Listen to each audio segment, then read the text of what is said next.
Alors ce matin, il y a différentes formes d'amour que la Bible parle. La Bible parle aussi de l'amour-passion, qui est l'amour que peut connaître entre un homme et une femme. Ce n'est pas de ça qu'on va parler du tout. La Bible parle aussi de l'amour-amitié.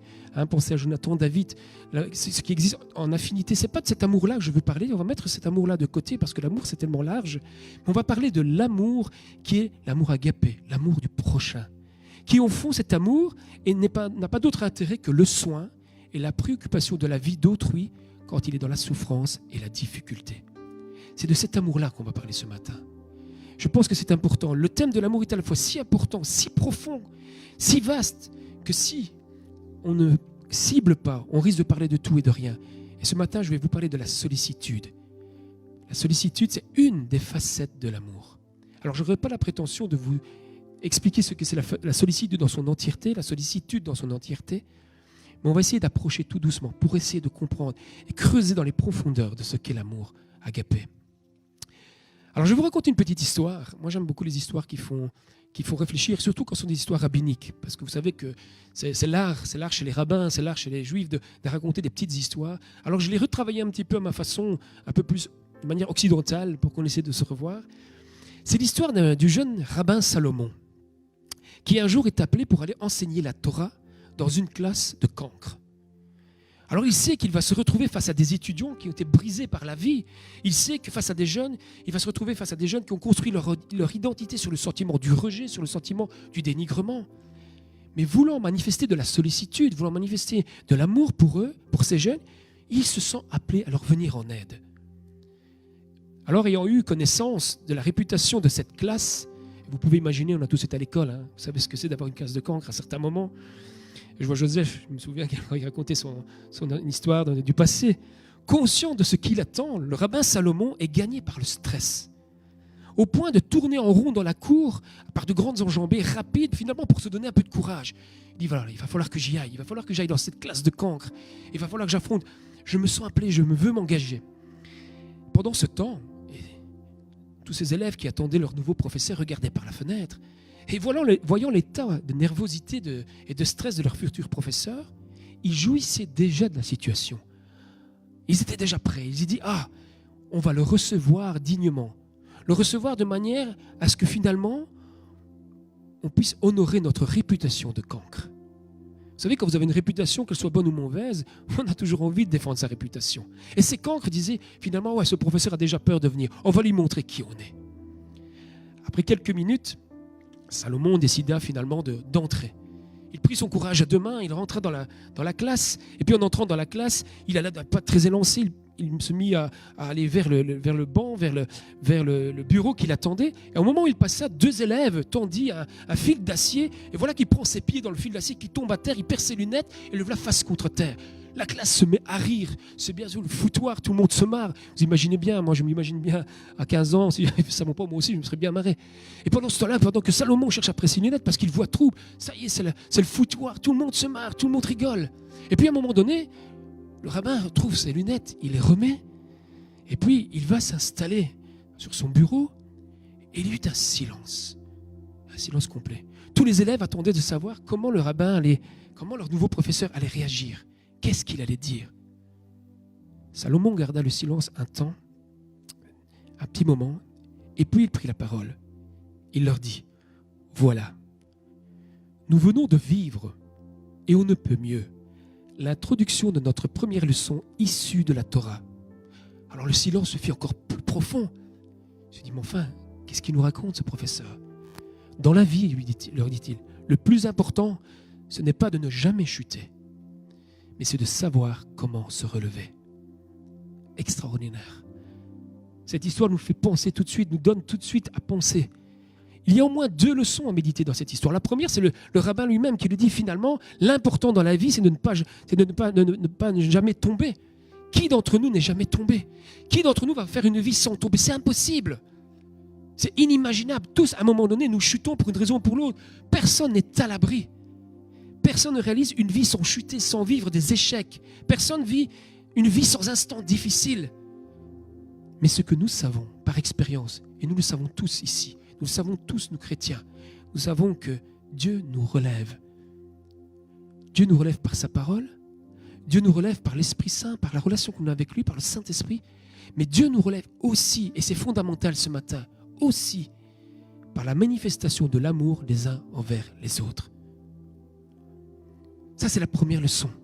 La deuxième leçon, c'est que moi, personnellement, je retiens, au-delà de celle que le rabbin donne, c'est que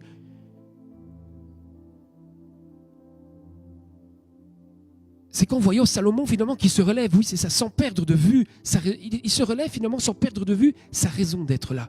Salomon ne se préoccupe pas de sa réputation. S'il s'était préoccupé de sa réputation lorsqu'il fait d'une chute, il aurait pu finalement prendre une autorité un peu comme un professeur pourrait prendre, il aurait pu sanctionner, il aurait pu faire aussi se venger quelque part de le fait qu'il était ridicule. Ou encore, il aurait pu avoir peur, fuir, partir. Il aurait pu encore dire finalement du défaitisme. Rien n'est bon à faire. Vous avez déjà souvent entendu des professeurs dire « avec cette classe-là, c'est pas possible, on ne peut rien faire de bon avec ces personnes-là ». Et lui, il décide de faire totalement autrement. Il décide de se relever. Et cette image est très belle. Il décide de se relever et de poursuivre son engagement. Et en faisant cela, ce qu'il fait, c'est finalement, il met de côté sa réputation et pour obéir à sa conscience. Il continue à son engagement, à se soucier de son prochain. Et lui, pour lui, ses prochains, c'était ses élèves, pour qui il voulait venir en aide. Alors, il y a différentes façons de se relever. Vous savez qu'Hitler, je prends ce personnage-là parce que tout le monde le connaît. C'est pas quelqu'un qu'on aime bien entendre, c'est pas un mot qu'on aime bien entendre. Mais vous savez qu'Hitler, dans sa vie, dans sa jeunesse, a vécu un échec terrible, que certains historiens disent même que ça a influencé sa vie. Il voulait être artiste. Hitler voulait être artiste dans son jeune temps, et ça a foiré. Et nous voyons que dans sa vie, il s'est relevé, certes. Oui, il a eu un impact dans la société, mais à quel prix? Et d'une manière on ne peut plus diabolique. Alors bien sûr, je ne vais pas rentrer dans l'histoire, il n'était pas tout seul, il n'était pas Hitler tout seul, mais quand même, cet homme qui a vécu peut-être quelque chose dans sa vie de traumatique, quelque chose, peut-être une déception, oui, il s'est relevé, mais comment? Comment voulons-nous nous relever? Pour faire quoi? C'est l'histoire de Caïn. Caïn, c'est la même chose. Quand Caïn va être frustré à un moment donné, il ne va pas se relever de la manière où il va pouvoir apporter cette sollicitude. Il ne va pas se laisser imprégner par l'amour et la restauration du Seigneur, mais que du contraire, il va se laisser prendre par le piège. Comment choisissons-nous de nous relever? C'est la première question ce matin. Dans une de ces citations, Charlie Chaplin va dire ceci. D'accord, ok. Dans une de ces citations, Charlie Chaplin va dire ceci. Alors on va la mettre. Je ne la connais pas par cœur. Préoccupe-toi plus de ta conscience que de ta réputation. Parce que ta conscience est ce que tu es, alors que ta réputation est ce que les autres pensent de toi. Et ce que les autres pensent de toi, c'est leur problème. Combien de fois dans notre vie, à vouloir défendre notre réputation, on a un acte manqué d'amour pour les autres? C'est vrai qu'en tant que chrétien, souvent, on peut nous pointer du doigt. On peut nous prendre pour les fanatiques. On peut nous prendre pour des fous. On peut nous prendre aussi pour des ahuris. On peut nous prendre pour des tas. Mais nous avons une conscience envers Dieu. Nous avons une conscience envers nous-mêmes, envers notre prochain. Plus fort que notre réputation. Et la réputation d'un chrétien ne doit pas venir parce qu'il doit courir après une réputation. Ce sera le fruit de sa conscience et de ses actes envers Dieu et envers ceux qu'il aime. Alors, qu'est-ce que la sollicitude? Il y a un seul texte que j'ai trouvé dans la Bible. Il y en a peut-être d'autres. Si un jour vous le trouvez, vous m'envoyez ça. Je serais très heureux. Mais j'ai trouvé qu'un seul texte auquel il a été traduit le mot sollicitude. Et dans une seule version, pire encore. C'est dans la version de seconde de 1910. On va lire ce passage en Colossiens 4, 12, 13. Paul parle d'Épaphras. Il dit « Épaphras, qui est des vôtres, vous salue. Serviteur de Jésus-Christ, il ne cesse de combattre pour vous dans ses prières, afin que parfait. » Vous savez que dans la Bible, perfection, c'est être mature, être mûr. Ce n'est pas cette perfection absolue, d'être quelqu'un qui ne rate jamais rien, qui ne chutera jamais. Ce n'est pas ça. Seul Dieu est parfait. Afin que parfait et pleinement persuadé, vous persistiez dans une entière soumission à la volonté de Dieu. Entre parenthèses, à votre engagement. Car je lui rends témoignage qu'il a une grande sollicitude pour vous, pour ceux de Laodicée et pour ceux de Hiérapolis. Alors dans d'autres versions, ce terme sollicitude est traduit autrement et va commencer à nous faire comprendre ce qu'est la sollicitude. Dans d'autres versions, nous trouvons « il se dépense sans compter pour vous ». Dans d'autres versions encore, « il prend beaucoup de peine pour vous ». Il travaille beaucoup pour vous. Il a une réelle passion pour votre bien. Il se dépense avec grand zèle pour vous. Il est dans un grand travail de cœur pour vous. On commence à sentir quelque part que la sollicitude, c'est bien plus qu'un sentiment. C'est bien plus que du sentimentalisme. La sollicitude nous pousse, et on sent ça, à agir pour l'autre, à avoir une action pour l'autre. Alors on va essayer de voir en 4 points, rapidement, parce qu'il y a tellement de choses à dire sur la sollicitude, mais 4 points sur ce que c'est vraiment cette sollicitude. Et c'est tellement important pour comprendre ce qu'est l'amour agapé. Et ne pas se contenter uniquement de phrases et de mots. Et je suis le premier à le dire, souvent on est des faussaires quelque part. Vous savez, un faussaire, c'est quoi un faussaire? C'est quelqu'un qui est capable de reproduire un tableau. On a l'impression qu'il est authentique, qu'il est vrai, et finalement, ce n'est pas authentique, ce n'est pas vrai. C'est une imitation, une copie. Et bien dans ma vie, il est arrivé aussi de faire des imitations de l'amour. Il m'est arrivé aussi de faire des imitations d'aide et de soutien aux autres. Par devoir moral, parfois, par devoir religieux, ou même parfois parce qu'il y a ma réputation qui était en jeu. Mais la Bible veut que nous allions plus profondément que cela, que l'on dépasse les mots, que notre louange soit aussi avec nos actions. Et ça, c'est fondamental. Alors, un premier point de ce que c'est que la sollicitude, c'est le souci de prendre soin d'autrui. C'est la préoccupation de venir en aide à celui qui est fragilisé dans sa propre vie. Et vous savez, une fragilité dans la vie peut se manifester de différentes manières. Bien sûr, ça peut être une santé physique qui est fortement diminuée. Mais parfois, c'est aussi une santé morale, psychique, qui est grandement perturbée. Parfois, quelqu'un qui a besoin d'aide, c'est quelqu'un qui a une vie sociale qui s'éteint, qui diminue, qui se retrouve seul, isolé. Parfois, c'est aussi quelqu'un qui est dans un besoin matériel inhérent à ce qu'il ait le minimum pour pouvoir vivre quelque soit peu dignement en tant qu'être humain. Et nous rencontrons tous, à des moments ou à un moment de notre vie, nous croisons des gens qui sont dans ce besoin. Et nous avons peut-être été dans ce besoin. Et peut-être vous l'êtes encore aujourd'hui. La sollicitude, c'est donc s'inquiéter des personnes plus vulnérables, plus fragilisées, et diminuer dans leur capacité d'agir pour leur bien de leur propre vie. C'est des gens qui se retrouvent dans des situations où finalement, ils ont besoin de s'appuyer sur quelqu'un pour continuer d'avancer, pour reprendre leur propre vie en main. Et ça, c'est important, reprendre leur propre vie en main. Vous allez savoir pourquoi. Pourquoi? Parce que deuxième point, qu'est-ce que c'est la sollicitude? La sollicitude, c'est aller plus loin. C'est faire un pas de plus que la compassion. La compassion est une bonne chose, c'est une chose excellente. La Bible nous en parle. Jésus était ému lui-même de compassion. Vous allez comprendre que Jésus était plus loin que la compassion. La sollicitude, c'est s'engager dans l'action. Compassion, ça veut dire souffrir avec. Compassion, souffrance avec. La compassion, c'est parfois le fait de ressentir, rien que voir l'autre souffrir, on ressent cette souffrance en nous. Mais la compassion nous laisse parfois à distance. Non pas parce qu'on le veut, parce que parfois il y a des situations qu'on ne sait pas intervenir. Quand nous voyons par exemple ce qui se passe à 5000 km de chez nous par les médias, on peut avoir ce sentiment de compassion pour ces gens qui souffrent, pour ces chrétiens qui sont persécutés, pour ces enfants qui meurent quand ils essayent de traverser l'océan pour rejoindre l'Europe. La compassion, c'est ça. C'est cette souffrance que l'on ressent, qui vient en nous parce qu'on sent cette souffrance. Et il y a quelque chose qui vient nous dire, mais il faut faire quelque chose. On ne peut pas laisser les choses comme ça. Et pourtant, parfois dans la vie, on est obligé. Mais parfois, on peut faire un pas supplémentaire. Et ça, c'est ça la sollicitude. On dit avoir de la compassion et on dit exercer de la sollicitude. C'est un pas complémentaire. C'est un pas supplémentaire. Et Dieu nous invoque, Dieu nous invite et Dieu nous appelle à ce qu'on puisse être sensible et se sensibiliser, à pouvoir savoir quand et comment aussi on peut faire un pas supplémentaire. Car c'est à cela qu'on reconnaîtra que vous êtes mes disciples, à l'amour que vous aurez les uns pour les autres.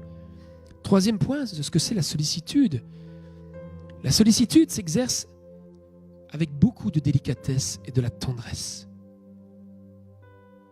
La sollicitude, c'est pas chercher à réaliser ce que j'ai envie de faire pour aider l'autre, tout simplement. C'est chercher le bon geste, la bonne posture, la bonne manière d'être à distance et de s'approcher de l'autre de manière à le respecter. La sollicitude, finalement, c'est pas se mêler de la vie d'autrui.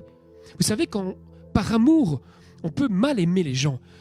On peut ne pas le vouloir, même soi-même, à certains moments, on peut mal aimer parce que, sans en prendre conscience, on peut créer ce qu'on appelle un viol psychique. Vous savez ce que c'est qu'un viol? Je n'ai pas besoin de l'expliquer. Un viol, c'est quand on pénètre quelqu'un, le cœur de quelqu'un, sans son consentement dans les parties les plus intimes. C'est un viol. Mais lorsque nous sommes face à des personnes qui nous disent non, ou qui nous disent n'allez pas trop loin, et que l'on force, parce qu'on a l'impression qu'on les aime, mais c'est plus de l'amour, là, c'est plutôt la passion qui est en nous. On a envie de montrer qu'on aime, mais on a besoin de sentir, d'apprendre à discerner jusqu'où nous pouvons aller aussi dans l'amour. Éviter le viol psychique. Aimer les uns les autres, c'est aussi faire attention à cette délicatesse, à cette tendresse. Aimer, la sollicitude, c'est aussi ne pas imposer notre aide. Parce que si vous imposez votre aide à quelqu'un, même par amour, même par envie d'aimer, vous le privez de sa liberté, de sa dignité. Et vous commencez à comprendre que la sollicitude, que l'amour demande un équilibre. Que l'amour demande aussi pas simplement d'être sous l'impulsion d'une béatitude ou d'une envie de remplir un devoir moral ou remplir un devoir religieux. Mais ça demande du discernement. Ce n'est pas prendre en main non plus la vie d'autrui. On ne peut pas priver l'autre de ce qu'il a encore comme possibilité d'autonomie. Vous savez, je travaille dans le milieu social, vous le sentez certainement, j'ai tous ces exemples. Mais quand je vois, par exemple, avec les personnes âgées ou les personnes handicapées mentales, par exemple, je travaille avec les personnes handicapées mentales, des gens, des mères, mais aussi des éducateurs, mais aussi des personnes, veulent tellement donner de l'amour à ces personnes que finalement, ils font tout à leur place. Ils pensent à leur place, ils décident à leur place, ils choisissent à leur place. Et ils pensent, et je pense qu'on ne peut pas leur jeter la pierre, mais qu'ils font ça par amour. Et ils le font certainement avec un sentiment d'amour. Mais ils ratent quelque chose. Parce qu'ils ne laissent plus la liberté à ces personnes qui ont un handicap mental, par exemple, encore leur capacité qui leur reste à décider pour eux-mêmes. Et vous savez, dans la vie de tous les jours, on peut en arriver sans s'en rendre compte aussi, à passer la frontière, à oublier que la personne qui est en face de moi, ce n'est pas un objet de soin. Ce n'est pas mon objet sur lequel je vais montrer que je sais aimer, je vais montrer ma réputation d'amour. C'est un sujet de soin. C'est une personne. Et la sollicitude, il y a une réciprocité qui s'installe. Si tu veux que je t'aime, si tu veux que j'apprenne à t'aimer, si tu veux me laisser, j'ai besoin, c'est que tu me montres là où tu as besoin de mon aide. Et cette sollicitude est importante dans l'Église aussi, dans l'amour du prochain. S'aimer les uns les autres, c'est aussi savoir et sentir jusqu'où et comment, et ne pas y aller trop vite. Il suffit de regarder notre histoire à chacun. Si on se mettait à témoigner de chacun comment Dieu agit avec nous pour nous restaurer. Dieu a pris des temps différents pour chacun, des moyens différents. Pour certains, c'était peut-être un miracle. Pour d'autres, c'était une prière. Pour d'autres, c'était peut-être un témoignage. Pour d'autres, comme moi, c'était une prière dans une chambre, tout simplement. Dieu s'adapte. Et si nous sommes appelés à refléter l'amour de Dieu, nous sommes appelés à nous adapter aussi pour porter cette sollicitude et cet amour aux autres. En résumé, on pourrait dire, je vais passer le 4e point, parce que je l'ai déjà entamé un peu. En résumé, on pourrait dire que la sollicitude s'exerce quand? Lorsque nous sommes touchés, lorsque nous sommes sensibilisés, lorsque nous sommes sollicités par la souffrance, par le besoin, parce que l'autre a, tout en respectant la dignité de celui qui est en face de moi.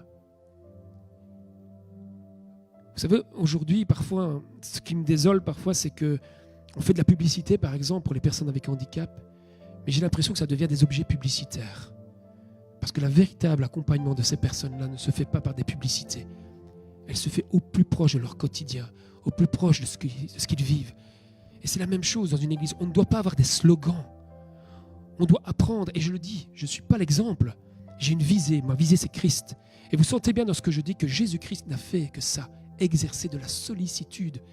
Il a été au-delà de la compassion. Il a été au-delà de ce qu'on pouvait prêcher. Parce qu'aussi à l'époque, les religieux prêchaient aussi l'amour, ne croyez pas. Mais Jésus a été au-delà. Il s'est laissé sensibiliser, touché par cette sollicitude.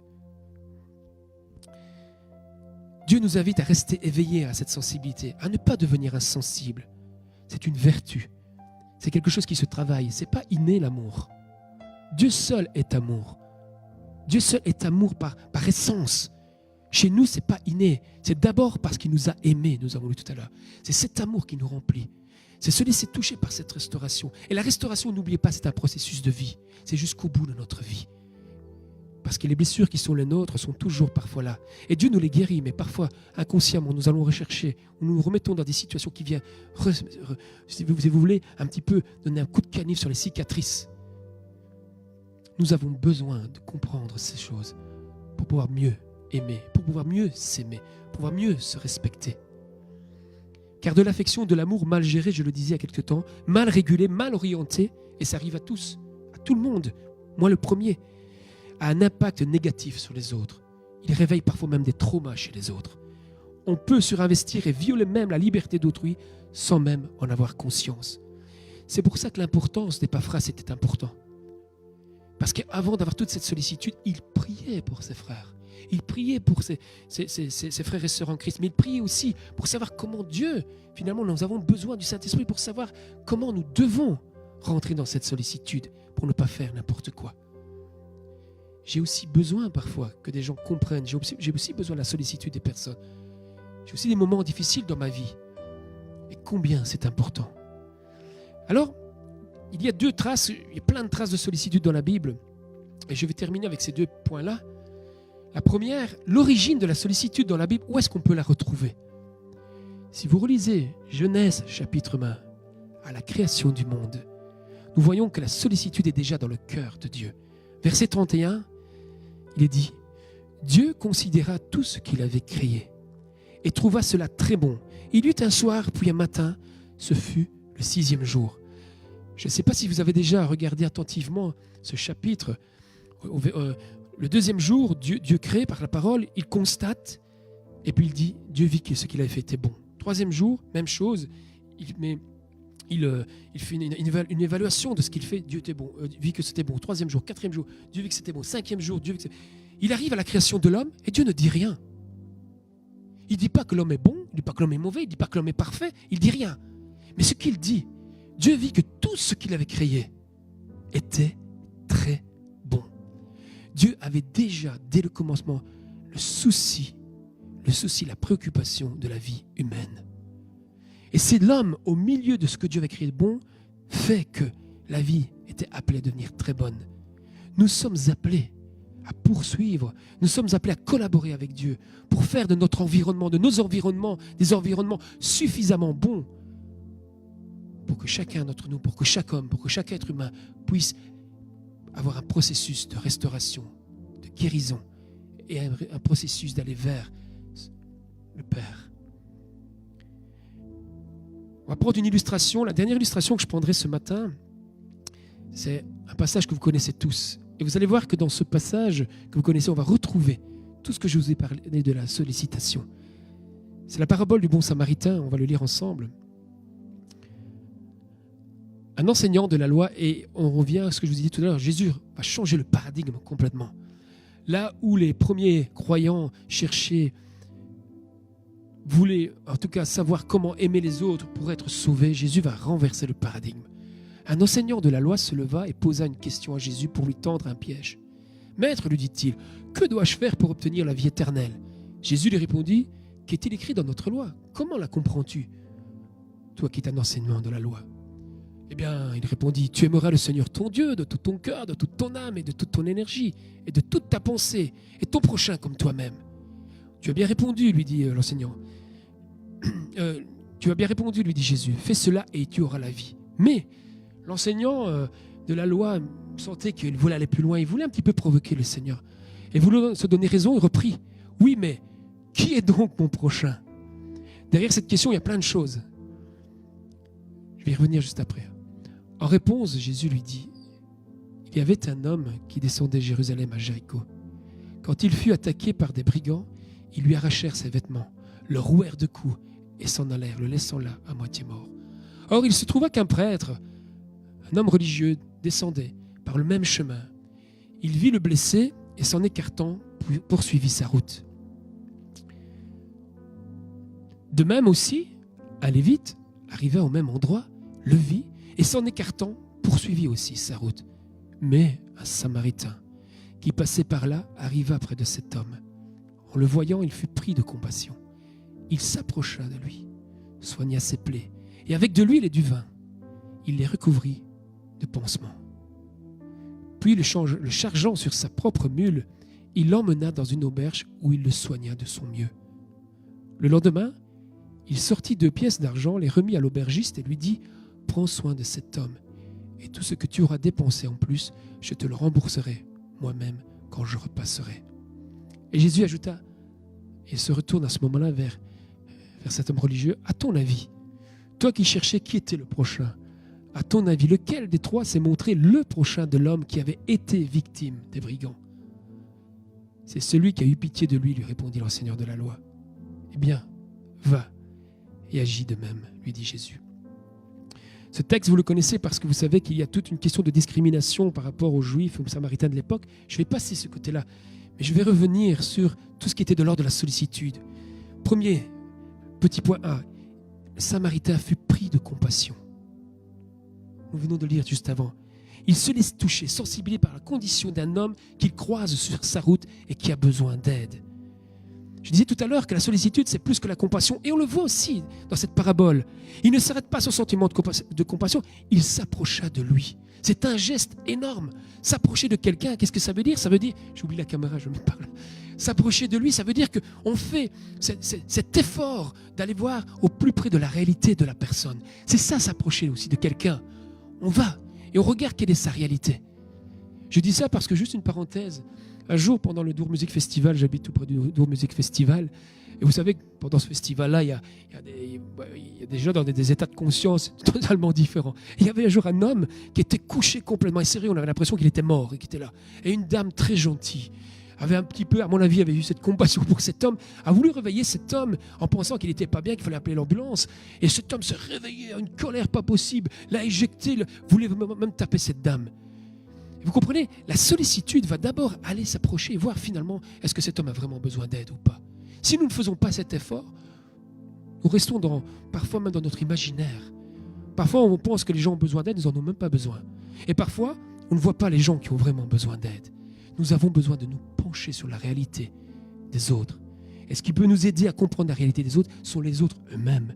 Ce n'est pas ma représentation à moi de votre vie qui va pouvoir m'aider. J'ai besoin d'aller à l'écoute, de vous entendre. Vous avez besoin d'entendre d'écouter ceux qui ont besoin d'aide et savoir où ils ont besoin d'aide. Jésus n'a fait que ça. Il était attentif aux besoins précis. Qu'il soit spirituel, qu'il soit physique, qu'il soit même de l'ordre médical, de la guérison. Il était attentif aux soins précis des personnes. Point suivant, on dit aussi, ce texte nous dit qu'il prend soin de lui avec ce qu'il a et ce qu'il est. Le Samaritain, ce n'était pas un médecin. Le Samaritain, ce n'était pas un psychologue. Le Samaritain, là, c'est quelqu'un qui finalement, touché par le besoin de l'autre, il dit, tout ce que j'ai avec moi ici, je vais le donner pour essayer de soigner cet homme. La sollicitude, c'est aussi ça, à certains moments. Parfois, c'est juste une présence, une qualité de présence. Parfois, c'est juste un geste. Parfois, c'est juste une petite chose, mais sur lequel le processus de soins et de guérison commence. Et puis, il nous dit qu'il va prendre, point suivant, il va prendre cet homme en charge, il va le charger sur sa mule, et il va aller le conduire jusqu'à l'hôtel. À l'époque, il n'y avait pas d'hôpital. Les hôpitaux n'existaient pas, donc on allait à l'hôtel. On permettait à ces personnes de pouvoir avoir du soin. La sollicitude, c'est aussi à certains moments savoir vers où on doit conduire la personne qui a besoin d'aide. Aimer quelqu'un, c'est pas savoir tout faire pour lui. Aimer quelqu'un, c'est pas jouer au médecin. Aimer quelqu'un, c'est pas jouer au psychologue. Aimer quelqu'un, c'est juste être attentif à ce qu'il a besoin et de l'accompagner aussi aux lieux, aux endroits, vers les personnes dont il a besoin. C'est aussi vrai dans le monde physique, dans le monde relationnel, dans le monde du soin et de la relation que dans le monde spirituel. C'est accompagner la personne aussi vers Jésus-Christ quand il est dans le soin spirituel. Mais pas n'importe comment. Pas avec n'importe quel vieux, pas de manière violente, pas de manière trop ardue. Le dernier point, c'est que nous voyons aussi que l'homme confie cet homme à un autrui. Quand il dit à l'aubergiste, finalement, lui dit, voilà, moi je dois continuer ma vie, je dois poursuivre mon chemin. Je te le donne, je te le mets entre tes mains. L'Église est parfois aussi pleine d'aubergistes. Une personne à elle toute seule ne peut pas arriver à prendre soin de toutes les personnes que nous rencontrons avec des difficultés. Nous avons tous des qualités, des dons même spirituels, des dons relationnels. Et ce sont l'ensemble de ces personnes, l'ensemble de qui nous sommes, qui pouvons aider ceux que nous accompagnons. C'est aussi parfois aller amener vers des professionnels qui ont parfois cette capacité de pouvoir aider au-delà du spirituel. Mais c'est fondamental. Et le dernier point que je voudrais relever dans cette illustration, c'est que Jésus va dire finalement aux Samaritains, la question n'est pas de savoir qui est mon prochain. Ce n'est pas ça la bonne question dans la sollicitude. C'est-à-dire qui est proche de moi pour manifester de l'amour, mais de savoir si je suis prêt à être le prochain de celui qui a besoin de moi. Le paradigme est complètement changé. Le chrétien n'est pas celui qui va chercher finalement qui peut aider à gauche et à droite. Le chrétien d'abord se pose la question, est-ce que je suis disposé? Est-ce que je veux me rendre disponible à être une aide à celui qui en a besoin? Alors nous concluons ce matin en disant, bien évidemment, on ne peut pas prendre soin de la terre entière, ce n'est pas possible. On a tous une part à prendre dans le soin de l'humanité. Et ça, c'est fondamental. Mais laquelle voulons-nous prendre? Quelle est la part de soin que Dieu veut prendre dans cette humanité? Quels sont les dons? Quels sont les talents? Quelles sont les sensibilités? Quelle est la part d'amour que Dieu t'a donnée pour prendre soin de l'humanité, pour prendre celui que tu vas croiser sur ton chemin? Il ne faut pas aller à l'autre bout du monde. Parfois, peut-être demain, peut-être ce soir, cet après-midi, tu vas peut-être croiser quelqu'un où tu verras qu'il y a un besoin particulier. Et peut-être que ce besoin, tu peux lui apporter. Alors, es-tu prêt à te laisser sensibiliser à ça? L'amour est créatif. N'oublions jamais, l'amour est créatif. Il n'y a pas une seule manière d'aimer. Il n'y a pas une seule façon d'aimer. Il y a plusieurs façons d'aimer. Il y a plusieurs manières d'aller à la sollicitude. Parfois tout seul, parfois à deux, à trois, parfois de manière communautaire, parfois même de manière sociétale. Il y a des services. Nous avons des tas de manières de pouvoir être dans la sollicitude. Alors, comment choisissez-vous de vous relever? L'humanité a besoin de trouver une église, c'est-à-dire une assemblée d'hommes et de femmes qui dépasse le sentimentalisme, d'hommes et de femmes qui, comme Christ, veut faire un pas de plus que la compassion en progressant dans l'exercice de la sollicitude envers autrui, mais pas n'importe comment. La bonne question n'est pas de savoir qui est mon prochain, mais comment être le prochain d'autrui. Alors nous concluons avec ce dernier verset ensemble. Romains 13 disent, celui qui aime, celui qui pratique la sollicitude, celui qui grandit dans l'exercice de la sollicitude, mais de manière bonne, de manière juste, avec le discernement que l'Esprit de Dieu peut nous donner, celui-là aime et ne cause aucun mal à son prochain. Aimer son prochain, c'est donc accomplir toute la loi. Quel message majestueux! L'amour, l'amour agapé, l'amour qui se soucie du soin de la vie. Dieu a créé la vie. Toute vie appartient à Dieu. Et la première leçon que nous devons retenir de la création de ce créateur, de l'incréé créateur qui agit, c'est qu'il s'est soucié de l'humanité et qu'il nous demande de collaborer avec lui pour nous soucier de l'humanité. Parce que cette humanité lui appartient. Et ce sera avec cette humanité qu'il crée son Église, qu'il a créée, et qu'il créera aussi son royaume qui vient. Alors Père, nous avons besoin d'être renouvelés par la puissance de l'Esprit de ton Fils Jésus-Christ. Alors que notre louange soit inondée vraiment de ton amour. Que nous puissions te louer avec nos lèvres, mais aussi par nos actes, par notre sollicitude. Que nous puissions répandre ton amour, que nous puissions le travailler, que nous puissions apprendre à aimer de manière ajustée, juste, non pas pour nous-mêmes, mais pour venir en aide et prendre soin de la vie, ta vie. Tu es le créateur de la vie, toute vie vient de toi. Que ta grâce envers nous puisse être reflétée envers notre prochain. Que la restauration que nous avons vécue deviennent un témoignage, non seulement un témoignage, mais deviennent une force pour pouvoir conduire chez l'aubergiste, des aubergistes, chez toi, Seigneur Jésus. Que la sollicitude que tu exerces envers nous puisse être partagée avec ceux que nous croisons sur notre chemin et ceux qui en ont besoin.